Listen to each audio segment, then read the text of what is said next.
अस्सलाम वालेकुम नाजरीन, मैं मोहम्मद असलम हुसैन सियासत की खबरों में आप सबका इस्तकबाल करता हूँ। नेशनल इन्वेस्टिगेशन एजेंसी को आज बड़ी कामयाबी मिली है। एनआईए ने इंतहाई मतलूब दहशतगर्द हरप्रीत सिंह उर्फ हैप्पी मलेशिया को गिरफ्तार कर लिया है। हरप्रीत सिंह लुधियाना कोर्ट बम धमाका केस के साजिश रचने में अहम मुलजिम था। एनआईए ने इसे नई दिल्ली के इंदिरा गांधी बैनुल-अक़वामी हवाई अड्डे से गिरफ्तार किया है। हैप्पी मलेशिया पंजाब के जिला अमृतसर के गांव मियादी का अलाकार रिहायशी है। वाजरे के दिसंबर 2021 में लुधियाना डिस्ट्रिक्ट कोर्ट में बम धमाका हुआ था। इस धमाके में पंजाब पुलिस का एक बरतरफ मुलाजिम गगनदीप सिंह मारा गया था। इसके साथ ही इस वाक़े में 6 दीगर अफराद जख्मी हुए थे। इससे मुतालिक केस 23 दिसंबर 2021 को जिला लुधियाना कमिश्नरेट पंजाब में दर्ज किया गया था। इसी वक्त एएनआईए ने 13 जनवरी 2021 को केस को दोबारा रजिस्टर्ड किया था। तफ्तीश से मालूम हुआ था कि इंतहाई मतलूब दहशतगर्द हैप्पी मलेशिया लखबीर सिंह रोडे का साथी है। अहम बात यह है कि गिरफ्तार दहशतगर्द हैप्पी मलेशिया भी बारूदी मवाद, असला और मंशियात की स्मगलिंग समेत मुख्तलिफ मुकदमात में मतलूब था। चीफ मिनिस्टर कर्नाटक बसवराज बोम्मई ने इन इत्तलात की तरदीद करते हुए कहा कि हुकूमत कर्नाटक ने रियासत में मुस्लिम तालिबात के लिए 10 कॉलेजेस कायम करने वक्फ बोर्ड को मंजूरी दी है। कहा कि इनके इंतजामिया में किसी भी सतह पर ऐसी कोई बातचीत नहीं हुई है। हो सकता है कि यह वक्फ बोर्ड के चेयरमैन का अपना नुक्ता नज़र हो, हुकूमत का यह मौक़िफ़ नहीं। दाएं बाजू के ग्रुप्स की जानिब से बरहमी जाहिर किए जाने के बाद चीफ मिनिस्टर ने वजाहत की कि यह सदर नशीन वक्फ बोर्ड का ज़ाती ख्याल हो सकता है, हुकूमत का मौक़िफ़ नहीं है। अगर ऐसी कोई बात है तो सदर नशीन वक्फ बोर्ड को मुझसे बात करनी चाहिए। कर्नाटक के वजीर बराए हज व औक़ाफ़ शशिकला ने भी एक अलहदा बयान जारी करते हुए वाज़ेह किया है कि मुस्लिम तालिबात के लिए अलहदा कॉलेजेस कायम करने से मुतालिक हुकूमत के सामने कोई तजवीज़ या फाइल नहीं थी। इन इत्तलात को झूठ करार देते हुए कि हुकूमत ने ऐसे कॉलेजेस के क़याम के लिए पहले ही रजामंदी जाहिर की है। उन्होंने कहा कि इस ज़िमन में सदर नशीन वक्फ बोर्ड का बयान इनका अपना ख्याल हो सकता है। उत्तराखंड असेंबली में मजीद सख्त इंसदाद तब्दीली मजहब बिल की मंजूरी के एक दिन बाद चीफ मिनिस्टर पुष्कर सिंह धामी ने कहा कि नया कानून रियासत में सख्ती के साथ नाफिज किया जाएगा। उन्होंने कहा कि उत्तराखंड में इंसदाद तब्दीली मजहब सख्त कानून की ज़रूरत है, क्योंकि उत्तराखंड देवी देवताओं की सरजमीन है और तब्दीली मजहब जैसी सरगर्मियाँ हमारे लिए मज़र है।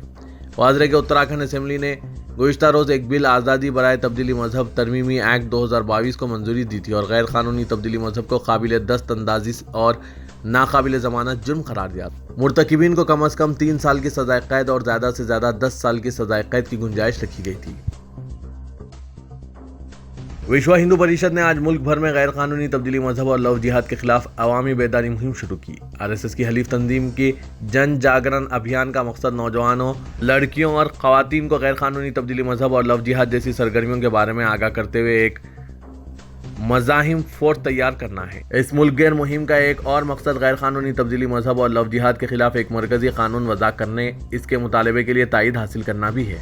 वीएचपी के joint general secretary Surendra Jain ने एक प्रेस कॉन्फ्रेंस में मीडिया को बताया कि इस मुहिम के एक हिस्से के तौर पर वीएचपी का नौजवानों का शोबा बजरंग दल आज से लेकर 10 दिसंबर तक मुल्क के हर ब्लॉक में शौर्य यात्रा का एहतमाम करेगा। पूरे मुल्क में तब्दीली मजहब कानून को लेकर तनाज़ा खड़ा किया जा रहा है, तो दूसरी तरफ हिंदू शिद्दत पसंदों की जानिब से मुसलमानों को लव जिहाद के नाम पर निशाना बनाया जा रहा है और पुलिस खुलकर इनका साथ दे रही है। उत्तर प्रदेश के बरेली में एक बिल्कुल मुख्तलिफ वाक़या पेश आया। यहाँ 2 मुस्लिम लड़कियों ने अपना मजहब तब्दील किया है ताकि हिंदू लड़कों से शादी कर सके। दिनात में वाक़ अगास्टा मनी आश्रम में पंडित के गंगाधर ने हिंदू रस्म रिवाज के मुताबिक ये शादी कराई। हिंदू मत कबूल करने के बाद इरम जैदी ने आदेश कुमार से, जबकि शहनाज ने अजय से शादी की। दोनों लड़कियों ने कहा कि इन्हें हिंदुज़म पर गहरा अक़ीदा है। उन्होंने बताया कि मुस्लिम समाज में ख़वातीन को इज्जत नहीं मिल रही थी। मुसलमान मर्द जब भी चाहते हैं 3 तलाक दे देते हैं और फिर हलाला करते हैं। पुजारी ने पहले इन दोनों लड़कियों को पाकीज़ा किया, फिर इनके नाम बदले गए और फिर शादी की। नाज़रीन, इस तरह के वाक़यात पर आपकी क्या राय है? कमेंट के जरिए हमें ज़रूर वाकिफ़ करवाइएगा। चीफ मिनिस्टर आसाम हेमंता बिस्वा शर्मा ने आज जोर देकर कहा कि लव जिहाद एक हकीकत है और दिल्ली में शारदा वालकर के बहमाना कत्ल ने इसे साबित कर दिया है। उन्होंने एनडीटीवी को एक इंटरव्यू देते हुए बताया कि कौमी नुक्ते नज़र से लव जिहाद एक हकीकत है। वालकर के केस में लव जिहाद का सबूत मौजूद है। आफ्ताब के पॉलीग्राफ टेस्ट में भी यह इंकशाफ हुआ है कि वो ये समझता था कि इसकी ये हरकतें इसे जन्नत में ले जाएंगी। इसके बारे में रिपोर्ट ने मौजूद है। शर्मा ने 2 दिन पहले भी ऐसा ही बयान दिया था और टाइम्स नाउ समिट से खिताब करते हुए कहा था कि इस कत्ल में लव जिहाद का अज़्र मौजूद है। गुजरात असेंबली इंतखाबात के पहले मरहले में 60% रायदही रिकॉर्ड की गई। इस मरहले में सौराष्ट्र कच्छ और रियासत के जुनूबी इलाकों के 19 अजला की 59 नशिस्तों का अहाता किया गया। रायदही कम व बेश पुरअमन रही, ओहदेदारों ने यह बात बताई। इलेक्शन कमीशन ने कहा कि वोटिंग के कतई आदाद शुमार का इंतजार है, जबकि अबूरी तौर पर 60.23% रायदही दर्ज की गई है। मालेगांव 2008 बम धमाका मामले के कलीदी मुलजिम साध्वी प्रज्ञा सिंह ठाकुर, कर्नल पुरोहित और समीर कुलकर्णी की जानिब से दाखिल मुकदमे से डिस्चार्ज की अर्जीदाश्त पर आज मुंबई हाईकोर्ट की 2 रुकनी बेंच के रूबरू समाअत अमल में आई, जिसके दौरान मुलजिमीन ने डिस्चार्ज अर्जीदाश्त पर बहस करने के बजाय इसे वापस ले लिया। मुलजिमीन ने अदालत को बताया कि निचली अदालत में चंद ही गवाहान की गवाही बची हुई है, लिहाजा वो डिस्चार्ज अर्जीदाश्त वापस लेते हैं। जस्टिस एएस गडकरी और जस्टिस प्रकाश देव नायक ने मुलजिमीन को इजाज़त दी कि वो मशरूत अर्जीदाश्त वापस ले सकते हैं। इसी दरमियान अदालत ने बम धमाका मुतासरीन की नुमाइंदगी करने वाले एडवोकेट शाहिद नदीम को कहा कि अब जबकि मुलजिमीन ने डिस्चार्ज अर्जीदाश्तें वापस ले ली है, आप भी मुदाखलत की अर्जीदाश्त वापस ले लें। अदालत के हुक्म पर एडवोकेट शाहिद नदीम ने मुदाखलतकार की तमाम अर्जीदाश्तें वापस ले ली है। महाराष्ट्र की पहली खातून वज़ीर आला कौन बनेगी, इस पर अक्सर मुबाहस होते रहते हैं। पूरा महाराष्ट्र इस बात का इंतजार कर रहा है कि महाराष्ट्र की पहली खातून वज़ीर आला कौन होगी। अब शिवसेना पार्टी के सरबराह उद्धव ठाकरे के एक बयान के बाद यह बहस छिड़ गई है। उद्धव ठाकरे के लाहौजी उस्ताद की यौम पैदाइश के प्रोग्राम में दिए गए बयान के बाद महाराष्ट्र में फिर वही बहस छिड़ गई है। उद्धव ठाकरे ने कहा कि हमें एक काबिल वज़ीर आला बनाना है, चाहे वो मर्द हो या औरत। इसके बाद रियासत में अगर कोई खातून वज़ीर आला बनती है तो कौन, इस पर बहस शुरू हो गई है। आइए जानते हैं कि खातून वज़ीर आला के ओहदे के लिए कुछ मजबूत उम्मीदवार कौन होंगे। जब यह बहस शुरू हुई कि महाराष्ट्र का वज़ीर आला कौन होगा, तो सबसे पहले नाम एनसीपी एमपी सुप्रिया सुले का आता है। इसके बाद बीजेपी लीडर पंकजा मुंडे का नाम भी ज़ेर बहस आया है, लेकिन इसके बाद तीसरा चेहरा कौन होगा, इस पर ज़्यादा बहस नहीं हो रही है। जिस तरह उद्धव ठाकरे अचानक वज़ीर आला बन गए हैं, इसी तरह इनकी अहलिया रेशमी ठाकरे भी वज़ीर आला के ओहदे की दौड़ में शामिल हो सकती है। मैक्स से अवार्ड याफ्ता मुल्क के मशहूर सहाफ़ी राविश कुमार ने एनडीटीवी से इस्तीफा देकर सरमायादार और सियासत के गठजोड़ के खिलाफ जिस जुर्रत का मुजाहरा किया है, इसकी तौक़्क़े बहुत कम लोगों से की जाती है। उन्होंने इस वक्त मुल्क के सबसे बड़े सनतकार गौतम अडानी के जरिए एनडीटीवी खरीद लिए जाने के बाद इस्तीफा देकर मजीद अफराद को अपना मदाह बना लिया है। इनकी इस बहादुरी पर जुमेरात को वो दिन भर सोशल मीडिया पर ट्रेंड करते रहे। साथ ही ट्विटर पर इनके नाम से हैशटैग भी जारी था, जिसमें इनके सैकड़ों मदाहों ने न सिर्फ ट्वीट किए बल्कि इनकी हिम्मत और बहादुरी को सलाम भी किया। इसी दौरान राविश कुमार ने यूट्यूब पर अपना चैनल भी लॉन्च कर दिया, जिसमें उन्होंने अपने इस्तीफे के ताल्लुक से काफ़ी अहम बातें की और मौजूदा सहाफ़त के मियारात पर भी गुफ्तगू की। राविश कुमार ने अपने यूट्यूब चैनल पर तकरीबन 25 मिनट के शो में न सिर्फ एनडीटीवी छोड़ने की वजूहात सबके सामने पेश की, बल्कि सहाफ़ती मियारात से समझौते पर तशवीश का इजहार भी किया। उन्होंने जज्बाती अंदाज में अपना शो शुरू किया और कहा कि मैं आज आपसे एनडीटीवी के जरिए मुखातिब नहीं हूँ, क्योंकि मैंने चैनल से इस्तीफा दे दिया। रविश के मुताबिक मैंने इस्तीफा क्यों दिया, इसकी वजूहात आप सब जानते हैं, लेकिन इस पर तफसील से फिर कभी गुफ्तगू होगी। लेकिन मैं ये बात वाज़ेह कर देना चाहता हूँ कि मैं बहुत ज़मीनी सतह से उठकर यहाँ तक पहुँचा हूँ। रविश ने कहा कि मैं एनडीटीवी के दफ्तर में इब्तदाई तौर पर चिट्ठियाँ छांटने का काम करता था। इसके बाद मुझे रिपोर्टिंग की जिम्मेदारी दी गई, फिर मैं धीरे धीरे तरक्की करते करते यहाँ तक पहुँचा जहाँ आप सब ने मुझे अपना हर दिल अजीज़ बना लिया। बॉलीवुड अदाकार शाहरुख खान, जिन्होंने सऊदी अरब में अपनी फिल्म डंकी की शूटिंग मुकम्मल कर लेने का ऐलान किया है, इन्हें मुक़द्दस शहर मक्के मुअज़्ज़मा में देखा गया। अदाकार की कई तस्वीरें इंटरनेट पर वायरल हो रही है, जिसमें इन्हें एहराम बांधे हुए और मास्क लगाए हुए देखा गया है।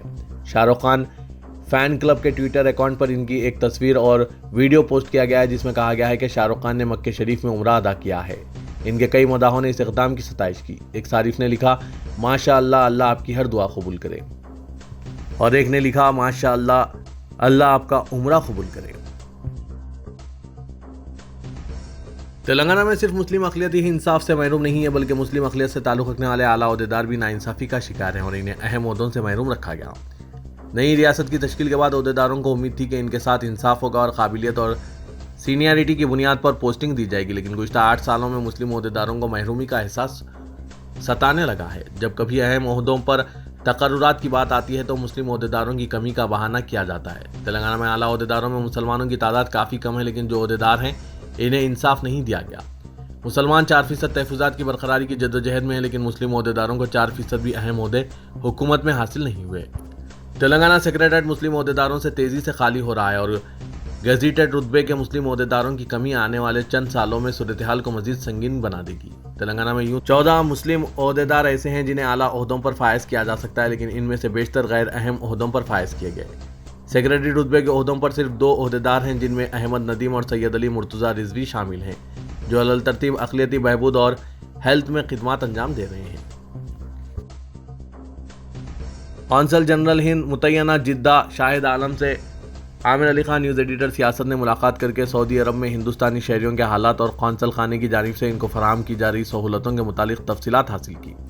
कौंसल जनरल हिंद शाहिद आलम ने न्यूज़ एडिटर सियासत को कौंसल खाने की जानिब से हिंदुस्तानी शहरियों को सहूलतों की फराहमी से वाकिफ़ करवाते हुए कहा कि सऊदी अरब में हिंदुस्तानी शहरियों को दरकार सहूलतों की फराहमी और इनके मसाइल के हल के लिए असरी टेक्नोलॉजी का सहारा लिया जा रहा है और कोशिश की जा रही है कि तमाम हिंदुस्तानी शहरियों को दरपेश मसाइल की आजिलाना यकसई अमल में लाई जाए। आमिर अली खान ने हिंदुस्तान सऊदी अरब ताल्लुकात में इस्तेहकाम के मुतालिक इस्तफसार किया, जिस पर कौंसल जनरल ने बताया कि हिंद सऊदी ताल्लुकात के इस्तेहकाम में दोनों ममालिक के अवाम के अलावा मीडिया का कलीदी किरदार है। उन्होंने सहाफ़ती इदारों की जानिब से सऊदी अरब में मुकीम हिंदुस्तानी शहरियों के मुतालिक आगही और इनके मसाइल पर तवज्जो को लायक सताइश करार दिया और कहा कि दोनों ममालिक के दरमियान ताल्लुकात नई बुलंदियों पर पहुँच रहे हैं और तौक़्क़े है कि आइंदा दिनों में ये मज़ीद बुलंदियों पर पहुँच जाएंगे।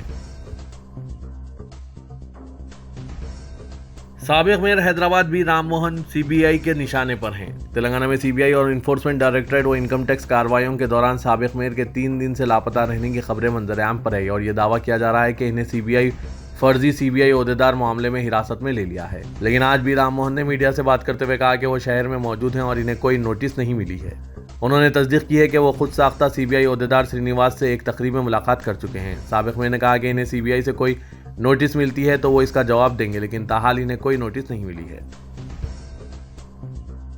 चीफ मिनिस्टर के चंद्रशेखर राव की दुख्तर और TRS MLC के कविता का नाम दिल्ली शराब स्कैम में शामिल होने के बाद तेलंगाना की सियासत में नई बहस शुरू हो गई है। Opposition Congress, BJP, Telangana YSR Congress party व दीगर की जानिब से हुक्मरान TRS को तनकीद का निशाना बनाया जा रहा है। इस मसले पर चीफ मिनिस्टर KCR और TRS वर्किंग सदर वो KT रामाराव खामोशी इख्तियार किए हुए हैं, जबकि कविता और रियासती वजीर हरीश राव ने मरकजी हुकूमत, BJP और कौमी तहकीकाती एजेंसियों पर बरहमी का इजहार किया है।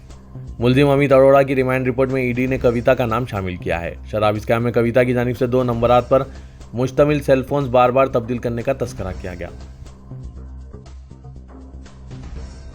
शहर हैदराबाद के मसरूफ तरीन इलाके नागुल स्नेहापुरी में वाक़ एक ज्वेलरी शॉप में फायरिंग करके जेवरात लूट लिए गए। फायरिंग में 2 अफराद जख्मी हो गए। सरेआम फायरिंग करके लूट मार के इस वाक़े से इलाके में सनसनी फैल गई। मौसूख ज़राए के मुताबिक जुमेरात की रात तकरीबन 8:30 बजे बीच सड़क पर वाक़ महादेव ज्वेलर्स में 2 डाकू अचानक दाखिल हुए। उन्होंने अंदर से शटर बंद कर दिया और बंदूक निकाल कर तान दी। उन्होंने जेवरात हवाले करने का मुतालबा किया, ताहम शोरूम के मालिक और मुलाजमीन ने मज़ाहमत की और इनके हाथ से असला छीनने की कोशिश की, जिस पर इंतहाई करीब से उन्होंने 3 राउंड फायर कर दिए, जिसमें दुकान का मालिक कल्याण सिंह और सुखदेव सोराना जख्मी हो गए। फायरिंग के बाद हमलावर जेवरात लूट कर फरार हो गए। ज़राए के मुताबिक जुमला 4 डाकू आए हुए थे।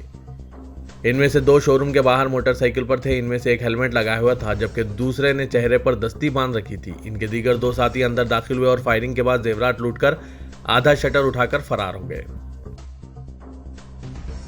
All India Muslim personal law board की इस्लाह मुआशरा कमेटी की जानिब से तेलंगाना और आंध्र प्रदेश में मसनून निकाह तहरीक चलाई जाएगी और समाज में ख्वातीन और लड़कियों पर जो मजालिम हो रहे हैं, इसके तदारुक के अलावा शादी ब्याह के दौरान फजूल खर्ची और गैर शरई अमल को रोका जाएगा। आज नुमाइंदा उलमा के इजलास के जरिए काजी साहिबान से भी ख्वाहिश की गई कि वो ऐसे निकाह पढ़ाने से इनकार कर दें जिसमें गाना बजाना, फजूल खर्ची और गैर शरई काम किए जा रहे हैं। इदारे सियासत के ज़ेर एहतमाम महबूब हुसैन जिगर कैरियर गाइडेंस सेंटर वाक़ अहाते दफ्तर सियासत एबिट्स में तालीम याफ्ता बेरोज़गार नौजवानों को ज़ामीन रोज़गार कोर्सेज की तरबियत दी जा रही है। ये ऑफलाइन कोर्सेज दिए जा रहे हैं। कोर्सेज में बिलखुसूस ऑटोकैड और टैली GST को शामिल किया गया है, क्योंकि गल्फ में एक मरतबा फिर ऑटोकैड की डिमांड में इजाफा देखा जा रहा है। ख्वाहिशमंद उम्मीदवार इस ज़रीन मौके से इस्तेफ़ादा हासिल करें।